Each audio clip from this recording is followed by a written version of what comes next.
Hey friends, my name is Micheal Waid. I'm the costume director for the Dallas Theater Center. Today's video will be the first in a 4-part series about mask making. Today I'll talk about the supplies you need, the different styles of mask you can make, prepping your fabric to get ready to make a mask, and then caring for your mask after it's built. So let's talk about supplies first. You're going to want a very sharp pair of scissors.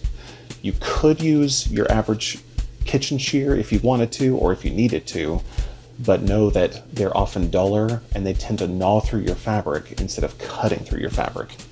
So sharper is better. You're probably going to want a seam ripper. We all make sewing mistakes, and this will help you out. You can use this to pull out your stitches and then replace them with a brand new stitch. Very handy. Next, you want a pencil to mark your fabric. If your fabric is a dark color, you're going to want a white or a light tone pencil like yellow or pink, like this one. If you have a medium to a lighter tone fabric, a regular pencil will work just fine, or an ink pen. Next, you're going to want a ruler. This is my personal quilting ruler, and it is clear and has the measurement grid printed right on it, which is very handy, though not required. Any old ruler will do. The next piece you're going to want is hand sewing needles. This is not a project that you need a sewing machine for. You can hand sew this entire thing together with no problem. If that's your choice, you just need a package of hand sewing needles. Now make sure that they are nice and thin and sharp like these. But if you plan to sew this together with a sewing machine, like mine in the background there, you'll need your sewing machine. You'll also need some extra sewing machine needles, just in case you break one. Next, you're going to need something to hold the mask onto your face. A lot of people like to use elastic. If you want to go that route, use 100% cotton elastic. If you don't have access to that, you might try some twill tape or some garment tape.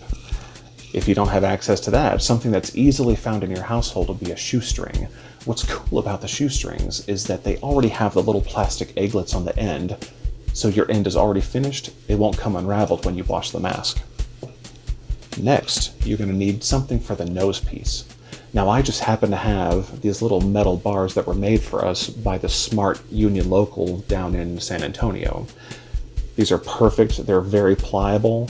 I recognize that not everybody has these though, so some other things that you could use, maybe some floral wire that you can pick up at a hobby store like Michael's. You could also use a pipe cleaner. Now, when you cut these down to size, remember that you're going to have some sharp ends.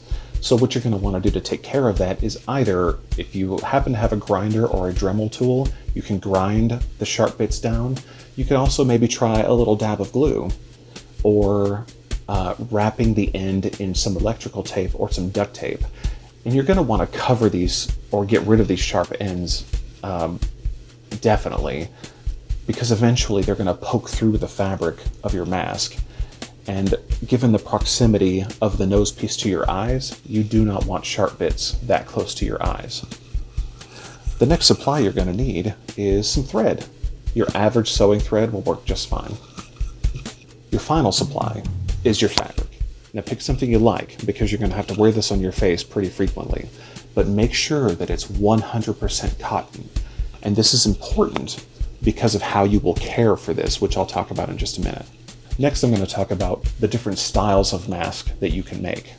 Now there is this style, which is very popular. It has a seam down the center front.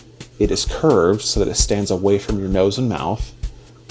And this particular one has an elastic loop on the end that you can put around your ear. I have another version of this kind of mask that's a little bigger. I made it for myself initially because I have a big face and a beard. It's basically the same idea. It has the center front seam. It's curved and stands away from your nose and face, but it's wider and longer. It goes all the way to my ear. And on this one, I've chosen to use a twill tape strap instead of elastic. The next style that we're going to talk about is a Roomier pleated style. This one, it does not have a center front seam. It has two darts, one at the top and one at the bottom, to help with the curvature of the mask. It also has several pleats right here on the edge. This mask is useful if you are trying to cover another kind of mask like an N95 or an N99 to perhaps prolong the use of that mask. I don't know the accuracy of that kind of a claim, but this is another style of mask that we will definitely cover. Once you've gotten all your supplies together, your next task is to prep your fabric before cutting. You're going to want to boil your fabric for 10 to 15 minutes. What this is going to do is this is going to shrink the fabric as much as it can shrink. Some fabric comes pre-shrunk, but just in the event, you want to do this prior to that. After it's been boiled, wash it in hot water, use some detergent, get it nice and clean, get it dry, and after that is done, you're going to want to press it nice and flat. And finally, once your mask is complete, your daily care needs to involve washing and boiling your mask. Since you've already washed and boiled it before you made the mask, it shouldn't shrink anymore, and you should do this to keep it clean. Now, if you're wearing this every single day and washing and boiling every single day, your mask will probably last you for a couple of weeks. If you only do this once or twice a week, it could last months. And that concludes our video for today, but remember, this is just the first part in a 4-part series. Keep your eyes peeled for number 2. Thanks.